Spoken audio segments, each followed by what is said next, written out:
আসসালামু আলাইকুম। আমি আরিফুল ইসলাম আছি আপনাদের সাথে। আপনাদের মাঝে আরও একটি নতুন ভিডিও নিয়ে আসলাম আসলে শিক্ষকদের বদলি সম্পর্কে।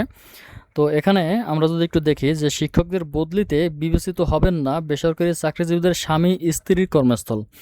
ঠিক আছে? তো আসলে বিষয়টা আপনারা খুব সহজেই বুঝতে পেরেছেন যে আসলে কী জন্য আমি ভিডিওটি তৈরি করেছি। যদি একটু বিস্তারিত আলোচনা করি আমরা, তাহলে দেখতে পাচ্ছি যে বেসরকারি স্কুল কলেজে কর্মরত এমপিভুক্ত শিক্ষকদের বদলির ক্ষেত্রে বেসরকারি চাকরিজীবীদের স্পাউসের কর্মস্থল বিবেচনায় নেওয়া হবে না বলে জানা গেছে। এর ফলে যে শিক্ষকদের স্বামী বা কিংবা স্ত্রী বেসরকারি ব্যাংক অথবা অন্য কোনো বেসরকারি সংস্থায় চাকরি করেন, তারা বদলির ক্ষেত্রে পিছিয়ে পড়বেন। ঠিক আছে? এমনটাই দাবি আসলে সংশ্লিষ্টদের। তো বিষয়টাতে আরও একটু আমরা ক্লিয়ার করি। বিস্তারিত আসলে এখানে যদি আমরা পড়ি তাতে অনেক সময় লাগবে। তো আমরা মূল যে বিষয়টি সেটি হচ্ছে একজন শিক্ষকের স্বামী অথবা স্ত্রী। ঠিক আছে? তো দেখা যাচ্ছে স্ত্রী এমপিওভুক্ত শিক্ষক বা শিক্ষিকা অথবা স্বামী এমপিওভুক্ত শিক্ষক বা শিক্ষিকা, কিন্তু স্বামী অথবা স্ত্রী চাইতেছেন যে তার কর্মস্থলে স্বামী বা স্ত্রী বদলি হবেন।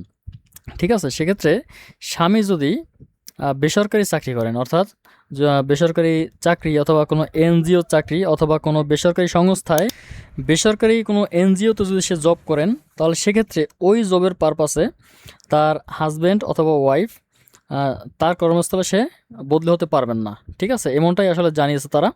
তো আমরা যদি আরও একটু বিস্তারিত পড়ি, যদিও মাধ্যমিক ও উচ্চ মাধ্যমিক শিক্ষা অধিদপ্তরের মাউসির দাবি যে প্রাথমিকভাবে সরকার যাদের বেতন দেয় এবং যাদের পরিচয় শনাক্ত করতে সহজ হয় তাদের বদলির আওতায় নিয়ে আসা হচ্ছে।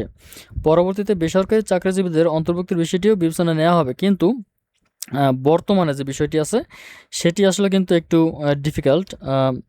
এখানে সে কথাটি আসলে বলা হয়েছে। আমরা একটু যদি আবারও একটু পড়ি, বেসরকারি স্কুল কলেজে কর্মরত এমপিভুক্ত শিক্ষকদের বদলির ক্ষেত্রে বেসরকারি চাকরিজীবীদের স্পাউসের কর্মস্থল, ঠিক আছে, এক্ষেত্রে স্বামীও হতে পারে স্ত্রীও হতে পারে, কর্মস্থল বিবেচনায় নেওয়া হবে না বলে জানা গেছে। এর ফলে যে শিক্ষকদের স্বামী কিংবা স্ত্রী বেসরকারি ব্যাংক বা অন্য কোনো বেসরকারি সংস্থায় চাকরি করেন, তাদের বদলির ক্ষেত্রে পিছিয়ে পড়বেন। ঠিক আছে? তো আমরা এবার হচ্ছে বিষয়টি ক্লিয়ার হয়ে গেলাম যে আসলে কারা বদলি হতে পারবেন এবং কারা পারবেন না।